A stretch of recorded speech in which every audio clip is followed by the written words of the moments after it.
let's talk about the habits that kept me broke in 2024 and the previous years, and we are leaving them because this is a new year and we're doing things new. One of the things that obviously kept me broke was lack of financial literacy, and this is just how you interact with money, how your knowledge towards money, how money works. Do you know how to budget? Do you know how to invest? Do you know how to not take credit badly? Do you know how to invest in assets as you minimize your liabilities? Do you know how the stock market works? Literally just anything to do with finances. So if you are not able to have enough financial literacy, you end up paying more taxes. You end up not investing, meaning you'll never be rich, you'll never be wealthy if you don't invest. So it is very important to learn how to be financially literate. And these are things that we were not taught in school. Basically, school just teaches you like find a job, work, rat race, pay bills, So you have to take the initiative from yourself to like teach yourself these things. It helped me basically change my mindset towards money and to understand that money is there, you just have to earn it.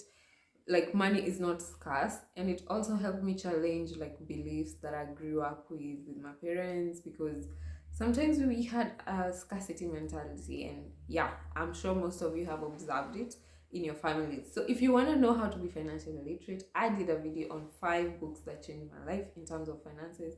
You can check it out as we continue on this one. The other thing that kept me broke was taking too long to invest, because I thought that investing is for the rich. I thought that I have to have millions so that I can invest. I thought I have to have like hundreds of thousands of shillings or dollars to invest.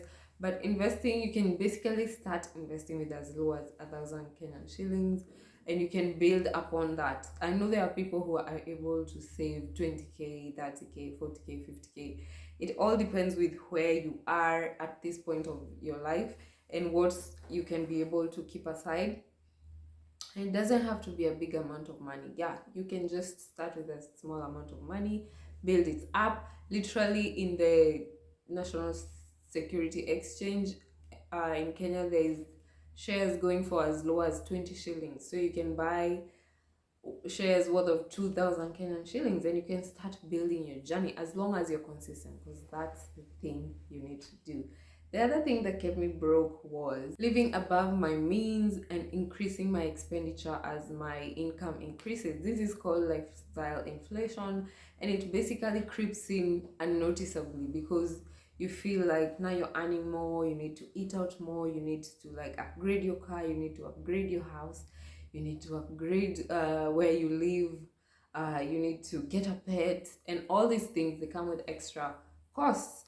There's a quote that says, when you're done with university and you get your first job, your second job, continue living like a university student. It doesn't mean that continue living so poorly, like never upgrade your life. It just means that don't let that your extra money is just going to extra expenses. You're never investing. You see, when you're able to invest more, you will retire earlier, you will have like more money when you're younger. So living above my means definitely made my finances go badly, and for me it translated in things like online shopping and eating out and just not planning for my money. So the other thing that kept me broke was not knowing where my money was going, and basically not budgeting. Like the money just comes into the account, we pay whatever bills we're paying, we spend the rest, and we wait for the next paycheck, we spend.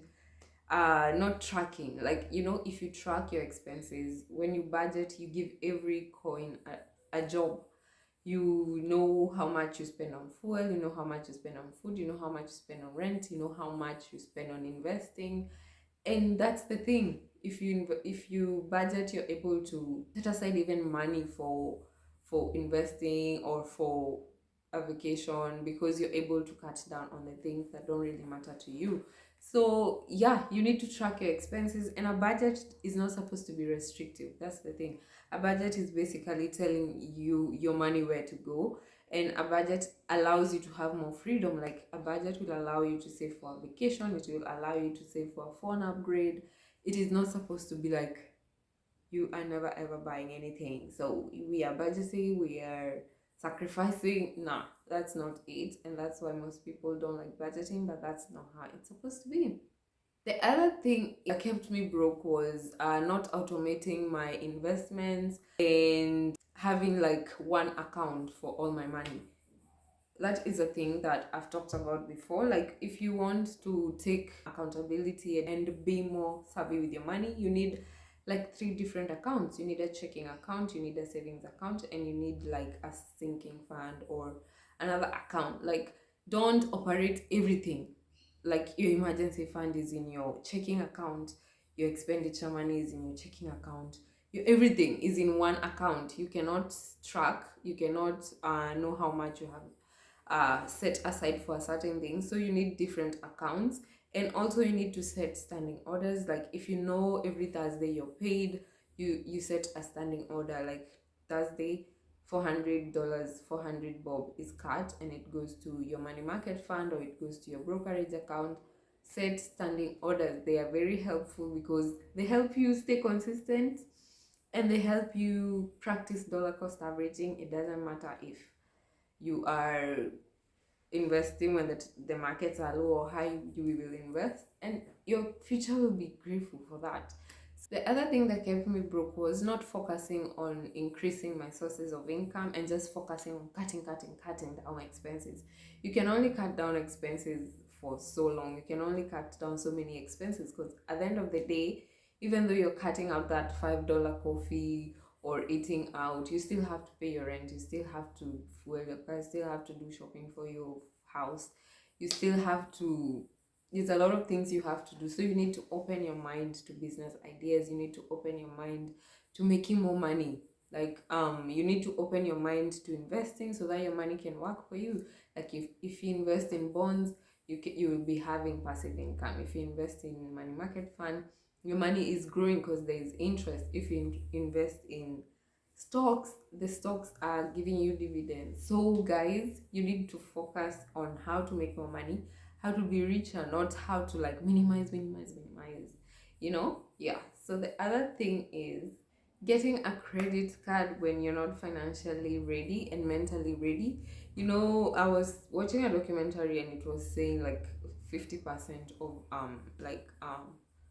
youths in like the US, they are in credit card debt. They're basically bankrupt because you are dished out a credit card, you are told it has like $50,000 you can spend, and you went and spent. You did not care how to learn about the interest, you did not care to pay the interest so that other interest cannot come up. So guys, do not take credit card, do not take loans for like uh purposeless things. I won't say they're purposeless, but take credit to grow, like maybe your business, to set up a business, but don't take credit to go on vacation or to like upgrade your phone unless you really need to. But you know what I mean, okay? Like, don't take credit to buy liabilities, because liabilities don't generate money. At least if you take a loan and invest in an asset, it will generate money and it will still like help you pay the loan. But don't get into the rabbit hole of getting a credit card when you don't know how it works, and don't get into the rabbit hole of taking debt. Don't get addicted to debt and to phone loans, phone app loans. Guys, those are the things that kept me broke. And yeah, I would like to hear what has kept you broke, or what has prevented your money from growing. And those are definitely habits we are living in 2024. So I hope this year we will behave better. And yeah, I'll see you next time. Bye.